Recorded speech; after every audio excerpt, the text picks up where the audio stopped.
여러분 안녕하십니까? 9월 5일 목요일 KTV 뉴스 시작합니다. 정부가 추석 명절 전후 환자 불편을 최소화하기 위해 409개 응급의료기관을 집중 관리할 계획입니다. 보건복지부는 의료 현장에 어려움이 있지만 극복 가능하다고 밝혔습니다. 정유림 기자의 보도입니다. 중대본 회의를 주재한 박민수 보건복지부 2차관은 현 응급의료 상황의 어려움을 극복하기 위한 정부의 의지를 재차 강조했습니다. 의료 현장의 어려움이 커져가고 있으나 정부, 지자체, 의료기관이 힘을 합해 노력하고 있어 우리는 이것을 극복할 수 있을 것이라고 판단하고 있습니다. 정부는 중대본 회의에서 다가올 추석 연휴 대비 응급의료 계획을 논의했습니다. 앞서 정부는 오는 11일부터 25일까지 약 2주간을 추석 명절 비상응급 대응주간으로 지정하고 집중 관리하기로 한 바 있습니다. 박 차관은 그동안 준비해온 정부 대책이 제대로 작동할 수 있도록 지자체 의료기관들과 긴밀히 협력하고 꼼꼼히 점검하겠다고 언급했습니다. 특히 지자체장을 반장으로 한 비상의료 관리 상황반을 운영해 특이사항에 빠르게 조치하겠다고 밝혔습니다. 전국 409개 응급의료기관별 1:1 응급의료기관 전담 책임관을 지정하여 특이사항 발생 시 적시 조치할 수 있도록 하겠습니다. 의사협회와 사직 전공의들을 향해서는 의료개혁 특위에 참여해 대한민국 의료 발전을 위한 건설적인 논의에 속히 참여해달라면서 의료계가 2026년도 의대 정원에 대해 합리적인 방안을 제시하면 열린 자세로 논의가 가능하다고 재차 언급했습니다.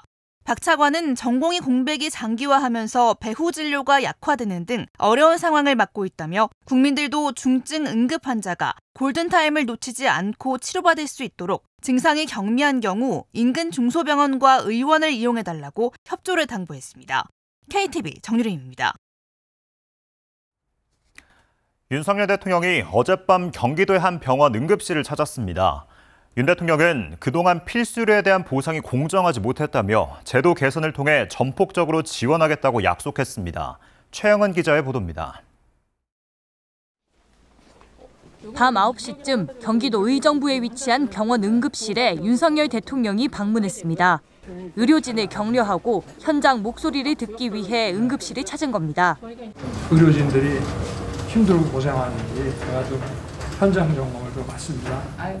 윤 대통령은 환자 곁을 지키고 있는 의료진을 만나 감사의 뜻을 밝히며 도움이 될 수 있는 부분을 기탄 없이 말해달라고 전했습니다.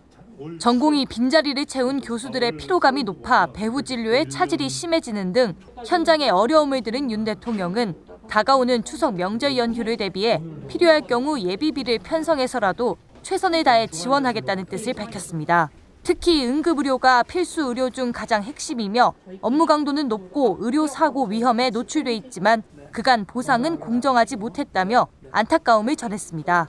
그러면서 앞으로 정부가 제도 개선을 통해 전폭적으로 지원하겠다고 말했습니다. 응급과 분만, 소아, 중증을 포함한 필수 의료 인력들이 느낄 수 있을 만큼 획기적으로 지원하겠다는 겁니다. 빠른 시일 내에 적절한 보상 체계를 만들어 가겠습니다. 윤 대통령의 이번 의료기관 방문은 지난 2월 의료개혁 발표 이후 9번째로 대통령실은 응급실 현장 상황을 고려해 최소한의 인력만 동행했다고 설명했습니다.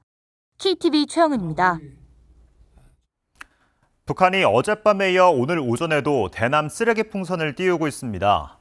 합동참모본부는 북한이 오전 9시쯤부터 또다시 풍선을 띄우고 있다면서 떨어진 풍선을 발견하면 만지지 말고 가까운 군부대나 경찰에 신고해달라고 당부했습니다.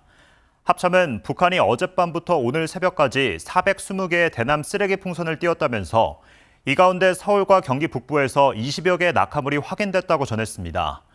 북한이 남쪽을 향해 쓰레기 풍선을 띄운 건 지난달 10일 이후 25일 만입니다.